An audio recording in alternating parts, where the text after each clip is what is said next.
So how do you foster a love of learning with your children? You empower them. Tell me and I forget. Teach me and I may remember. Involve me and I learn. Benjamin Franklin. Welcome to Plan, Prep, Pray.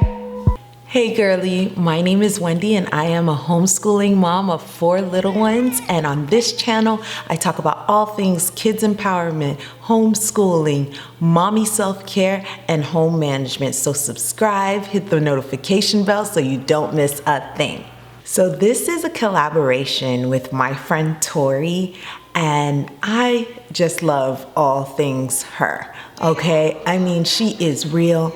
She is authentic. She is genuine. I find her to just be a breath of fresh air and her content to just be full of flavor. Like, she is amazing. So definitely after this video, check out her empowerment video. You are gonna pick up some great tips and just learn so much. In today's video, I am going to talk about 7 tips that I use with my children to empower them. And I am going to actually use the word empower. So the first thing that I do with my children is I encourage them. I encourage creativity. I encourage responsibility. I encourage exploration. And I encourage character.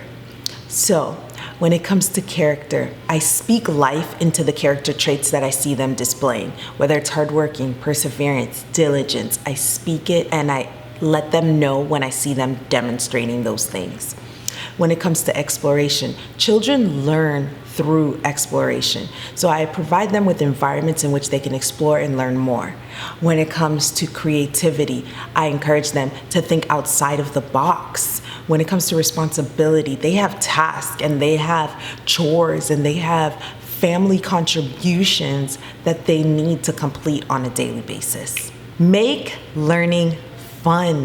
The one thing that I love about Tori is that she's always talking about flavor and putting life into learning and making learning a fun thing. So make learning fun. Do field trips, laugh, sing, enjoy it, and make it a fun thing for your children. So pay attention to your children. Listen to them. Be a student of them. Follow their interests. Listen to their questions. In our house, we have a question board. So anytime a question comes up, our child writes it or we write it for our child and we research it. We're letting them know that we're listening to what they're saying. So pay attention to them. So that's one of the most important things about paying attention to your child is that children are naturally inquisitive. So there's no such thing as a stupid question. You want to encourage those questions and you want to foster an environment in which research is possible. And research can be fun. Research can empower them with knowledge and also foster a love of learning. Options, options, options. Give your children options. Give them choices. Allow them to have some power over their day, over their clothes, over their life. So in our house, when it comes to homeschooling, especially for my older one, he has a list of the different tasks that he needs to accomplish however he wants to accomplish them. Now, there are certain things that are set in stone, but for the most part, we give him an option. If he's feeling math first today, then he can do his math first. If he's feeling reading, then he can do his reading first. And not even only just within homeschooling, but also even within being able to select what they wear. Now, for me, I always had an issue with them mismatching. So especially when it came to providing them with options. And so what we did was we came up with a capsule wardrobe, and now they have the option within a boundary to choose whatever they want to wear, but I know it's going to match. So you can make this work, that your child's environment can be filled with choices and filled with options in order to empower them. Words is 2 parts to me. The first part is you want to be very mindful of the words that you're speaking over your children. So you want to be very mindful of the things that you are saying, even when it comes to labeling them. Oh, that's my smart one, and that's my helper, and you want to be very careful that you're not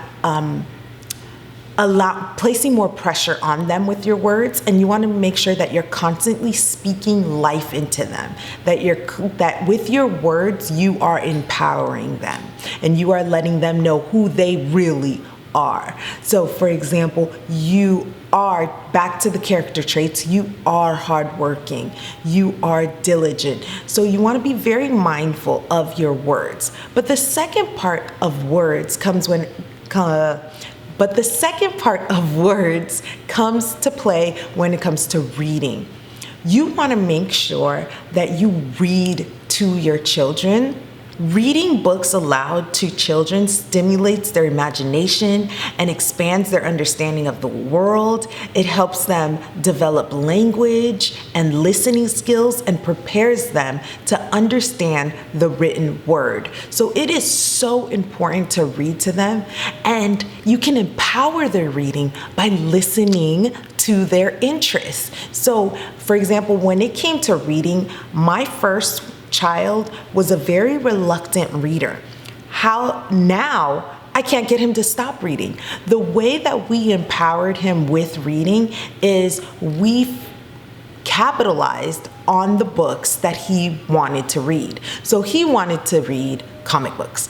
Okay, so we capitalized on that. We made sure that there were comics books in the house for him to read, and once he started reading these comic books, I think they're called Captain Underpants. So once he started reading these comic books and he got more comfortable reading and enjoying reading, then we were able to introduce other types of books. And now, get this boy to stop reading. He loves it. So because we empowered him with reading, he now has this love of reading. You want to enjoy learning yourself. You want to share your love of learning with your children. So, for example, in our house, I'm ashamed to admit, but I'm not as well versed in African American studies. So, when it comes to learning about, African Americans that are very notable and just different things that have happened in history, I'm right in there with them like, whoa, can you believe that? Or, oh my God, that's amazing. I had no idea he did that. Oh my gosh, I want to find out some more information. You want to come alongside me and learn? These are the different ways that we show them that we enjoy learning and we're still learning, and it's okay. Which is another thing that I see a lot with people who are apprehensive when it comes to homeschooling is, I don't know enough to teach my kids. What are you talking about? I don't know enough. I'm still learning. It's okay to learn with your children. That is the best part of homeschooling, is that you get to show your children how you learn, and you get to show them that it's okay to learn, My husband even gets involved in this. So he wants to learn how to play the piano. He wants to learn how to type. And you know what he's doing? Learning it right alongside my son, right alongside my daughter. He has a little competition with them, and he's like, okay, I'm gonna, learn this song. And they're like, well, Daddy's learning this song. I can learn this song too. And they are so empowered to learn because they see, hey, Mommy and Daddy love learning too. Risks, mistakes, they're okay. Allow your child to take risks. Allow them to make mistakes. It not only fosters growth, but it builds resilience. It is so important for your children to be empowered by their environment, to know that if they make a mistake, this is the perfect place to make a mistake. Mistakes are awesome because we learn from them, because we grow from them, because we become better people when we make a mistake and we do better next time. So whether it's a mistake in math or it's a mistake on their language arts or whatever the situation is, take that as an opportunity to hype them up. What? You got that math problem wrong? That's okay, because now we get to dive deeper and make sure that you really understand the concept. And this is awesome because no one's gonna know it in and out the way that you do. You know, mistakes are wonderful.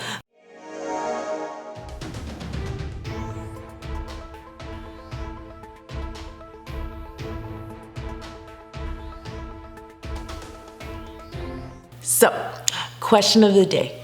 Which one of these 7 tips are you already doing? Which one do you need to work harder on? Let me know.